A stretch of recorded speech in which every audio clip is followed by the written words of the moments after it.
Right, so if like me, you well and truly lost portion control over Christmas and New Year, now is our time to battle back and shine. Yeah, we might be a little over 2 weeks into January right now, and a little late to the party with the New Year, New Me posts all over Instagram. But bear in mind, the majority of that party have been and gone with their New Year's resolution and their ambition well and truly already in the gutter. So while I take the slow and steady approach in my quest to get back to race weight, I'm going to share with you some gems in weight loss techniques and some to very much avoid. So buckle up, here is Cycling Weekly's top weight loss tips, truths and myths.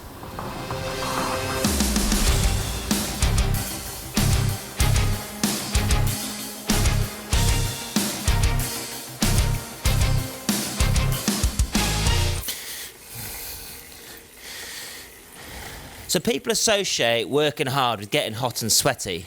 This is one reason why deliberately overheating could seem like a good way to lose weight.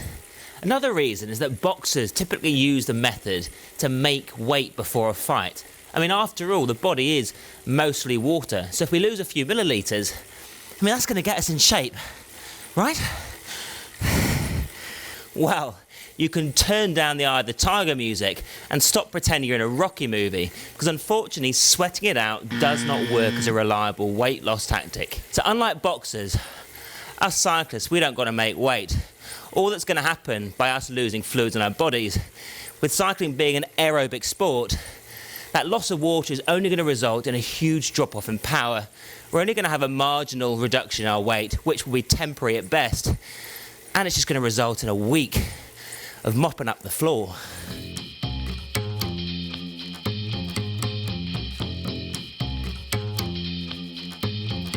Ever considered riding on an empty stomach? I mean, I'm hearing most of you say right now, absolutely not. And I mean, I'd be inclined to agree with you. I mean, who would want to start their day without having had a coffee and at least one bowl of Crunchy Nut cornflakes first?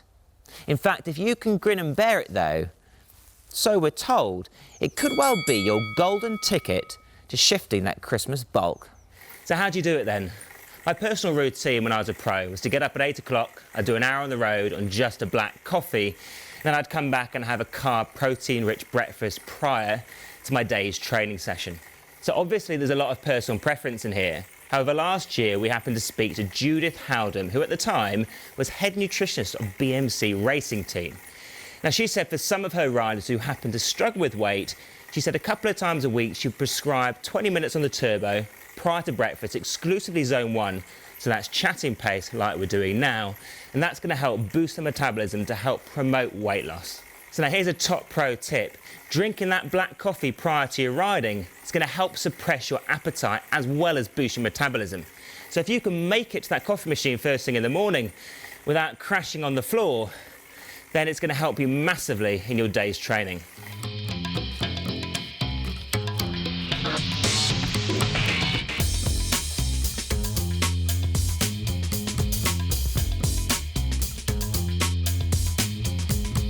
Right, so you might be wondering, why on earth am I opening a bottle of Prosecco having just got back from a ride?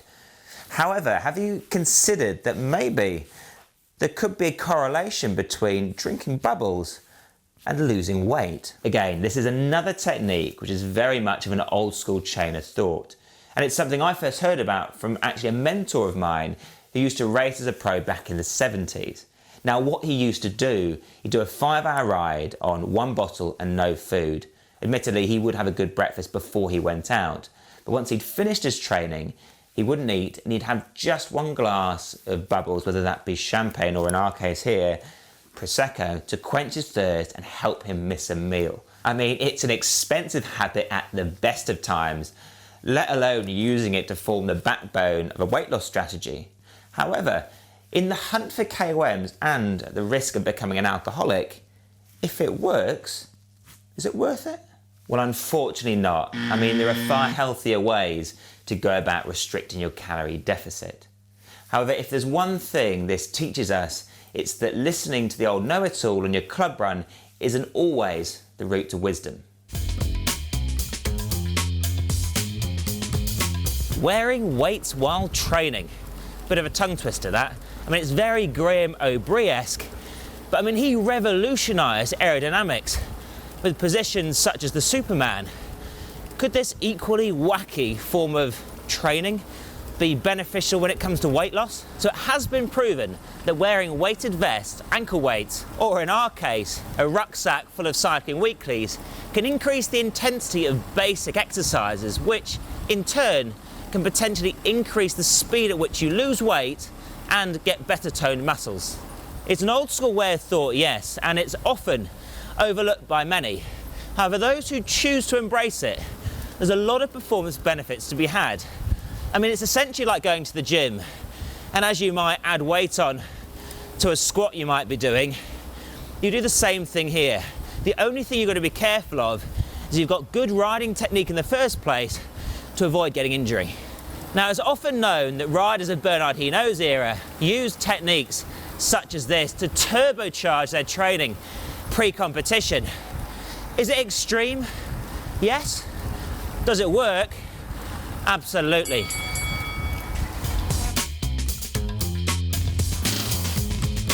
HIIT training sounds like a pretty aggressive acronym, right? And that's because it is. It stands for high intensity interval training. So these type of sessions have become a modern take on training for the time-strapped individual in mind. So as I said, it sounds pretty aggressive and very fast-paced, ranging anywhere from 5 to 30 minutes long.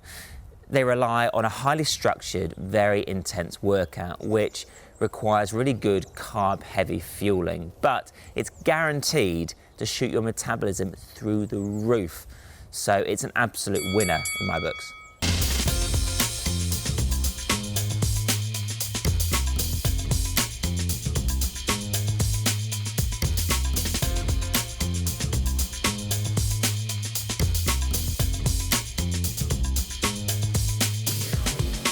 So the baguette, it's about as integral to French culture as fish and chips is to us. But have you ever seen a French cycling team take on their national treasure at dinner time? Now, I've spent many a time in such situations where I've seen riders around me strip out the middle of these baguettes in belief that it's going to help them save weight. Now, in the hours prior to the race or a ride, there might well be a little bit of truth in that. Because as we know, it takes time for our body to process and digest food. But immediately speaking, as soon as this dough hits your stomach, it's going to expand with the fluids which are already in there. So if you want to understand what this could look like, take this dough, chuck it in a glass, add some water and see how much heavier it gets. For race day and maybe a training ride or a Strava segment you're targeting, then I'd probably avoid bread altogether just prior to the ride. There's no problem in eating it in the evening. So the simpler the carbs, the better. So I'd stick to rice, maybe pasta. It's not going to expand in the same way that bread will, and it'll give you that same quality fuel. As I said, the night before though, there is absolutely no reason to avoid bread. It's a fuel just like any other, whether that be pasta or rice. It purely comes down to moderation and making sure you get your portion control correct. Functional dehydration. Some may have heard of it, some possibly haven't. Well, in fact, it has been in the media in the last few years, especially surrounding one particular team. Now, in 2016, Team Sky suggested that it could well be possible to reduce their riders' weight strategically to maximise climbing speeds. Now, as we all know, climbing fast is the combination of having a high FTP and a low weight. Now, the team suggested with the right kind of preparation and training, it could well be possible to reduce that weight safely, giving a huge advantage against an already high level of competition. In contrast to this though, other teams have rubbished the idea, calling it fake news. Now, as we've seen in other examples already in this video, any idea based around dehydrating the body for athletic performance is only going to end up having a negative impact on your overall ride. So, could this be a tangible strategy to lose weight? Probably not.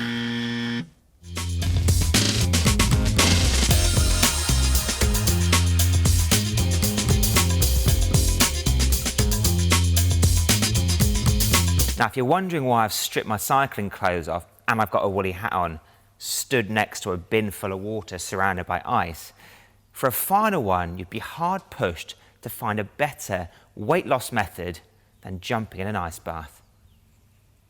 Now, the theory behind exposing your body to such extreme temperatures of cold, I mean, like my hands are already freezing right now, and this bin is only getting colder.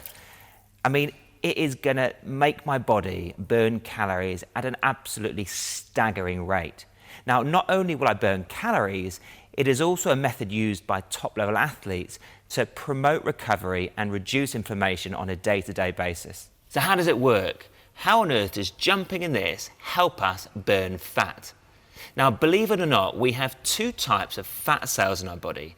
Brown fat cells, and these are responsible for regulating body temperature and extreme cold temperatures. White fat cells, on the other hand, these are just a hindrance, and they contribute to our beer bellies and love handles. So what's going to happen then when I jump in this bin full of ice cold water?